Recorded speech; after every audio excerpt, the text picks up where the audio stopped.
আমি গঙ্গাসাগরের মানুষকে, মা বোনেদের, বিশেষ করে ভাইদের সকলকে, আমার সব তীর্থযাত্রীদের, এনজিওদের আমার অনেক অভিনন্দন, আমার ছোট ছোট বন্ধুদের জানাচ্ছি। এবং গঙ্গাসাগর মেলায় অনেক অতিথি আপনাদের আসবে, আপনাদের বেচা কেনাও যেমন হবে তেমনি অতিথিরা যাতে প্রশংসা করে সেটা আপনাদের সকলকে লক্ষ্য রাখতে হবে, যাতে কারো কোনো ত্রুটি না হয়। গঙ্গাসাগর মেলার জন্য পর্যাপ্ত পরিমাণে হাসপাতালের ব্যবস্থা, বেডের ব্যবস্থা, ডাক্তারের ব্যবস্থা, অ্যাম্বুলেন্সের ব্যবস্থা, আপনার বাসের ব্যবস্থা, সমস্ত বাস মানে একটাই সিঙ্গেল টিকিটে যাতায়াত করতে পারবে।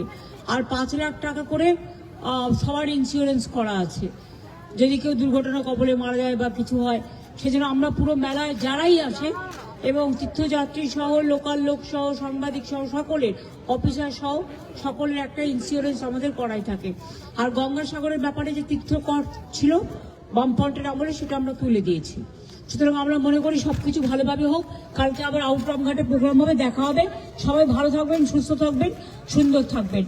আর SIR এর ব্যাপারে আমি সবাইকে বলবো, ভুল ভাল করছে ইলেকশন কমিশন।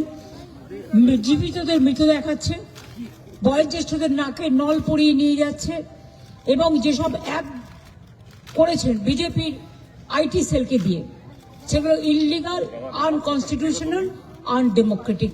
এভাবে চলতে পারে না। আপনাদের বলবো আপনারাই ক্রস চেক করুন এবং আপনারা মানুষের পাশে দাঁড়ান। আমার পাশে দাঁড়ানোর দরকার নেই।